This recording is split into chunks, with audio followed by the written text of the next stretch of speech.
We had mentioned that the reason why Klal Yisrael, Yaakov and his family went to Egypt was because it was already decreed by the covenant between the parts at the time of Avraham Avinu that his descendants ultimately will be strangers in a land which is not theirs. They will be enslaved, they will be afflicted for 400 years, and after 400 years, they will go out with great wealth, great possessions. This was at the time of the culmination of the bondage. When we left Egypt after the 210th year was completed, we were told before we left Egypt to borrow the gold and silver vessels, the personal effects of the Egyptians. And we left Egypt with all this wealth, enormous wealth. The Midrash tells us that the least amount of wealth that every Jew took were 10 pack animals loaded with the gold and silver. This was the degree of wealth we took out of Egypt. But initially, the bondage was decreed because Avraham Avinu had asked a question which indicated a certain lack of trust in God. As we had mentioned, he'd asked, "B'mo'eda kirushena," when God said the land of Canaan will be his and his progeny throughout all the generations, he asked God, but how do we know it's going to be retained by us? Although God never said it was a conditional gift, and there was no inference or indication or allusion to this, why are you asking such a question? Because he did ask that question, it indicated a lack of trust at Avraham Avinu's level, and therefore God says, your children will be strangers in a land which is not theirs for 400 years. So of course the obvious question is, if we only spent 210 years in Egypt, how do we satisfy the number of 400? God said 400 years. Ger yeh zaracho. Arba meo shana, 400 years. So the Maral explains, and it's something very interesting, what is bondage, what is affliction? What is being confined at a level which is painful and almost intolerable? The holy patriarchs, because of who they were, their level of spiritual attunement and sensitivity, living in a pagan culture, being exposed to depravity of Canaan, it was worse than physical torture.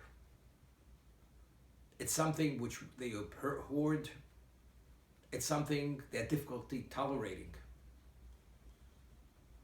They tried to impact on the society, and they were effective to a degree. But the vast majority of people were involved in every abomination which one could imagine, and even what we can't imagine. So therefore, the bondage started with the birth of Yitzchak. Ger yeh zaracho, you will be strangers when you will have a child. This is the birth of Yitzchak. This is when the 400-year period began. And as the Baral explained, it was true affliction, it was true bondage. So why did things change after Yaakov and his 70 members of his family went to Egypt?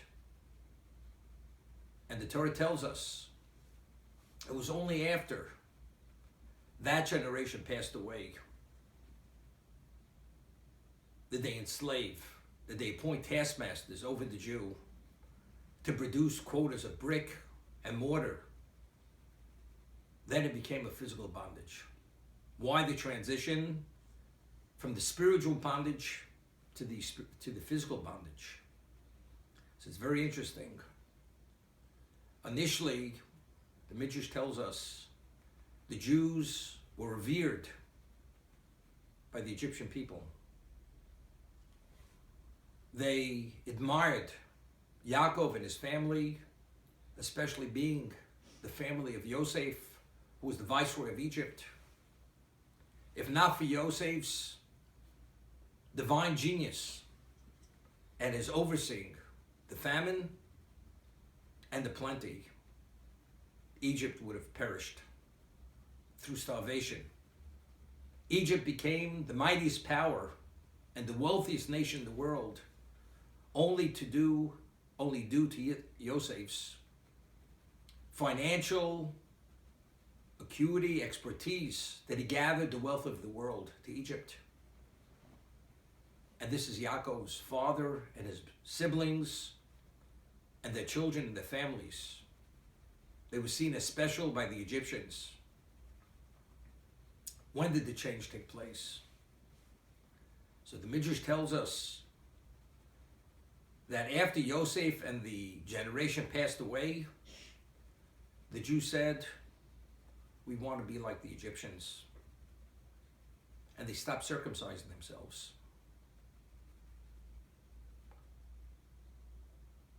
If your level of acuity is that you cannot tolerate anything which is contrary to spirituality, that's bondage. But the moment you're drawn into the culture and you become acculturated and you admire and you aspire to Egyptian values in terms of physicality, in terms of material, now what initially was the most extreme negative setting becomes something very positive and pleasurable for the Jew. God says if that is the case, the Egyptian experience is no longer bondage. Now it's become paradise. So how do you turn paradise into bondage? Therefore, at that moment, the Egyptians began seeing the Jews in the most negative light, as a threatening element, as a fifth column, that ultimately, because of their degree of proliferation, they will take over the country and drive the Egyptians out of the country. And therefore they despise the Jew, and they enslave the Jew, and put upon them impossible quotas to destroy them and ultimately control their numbers.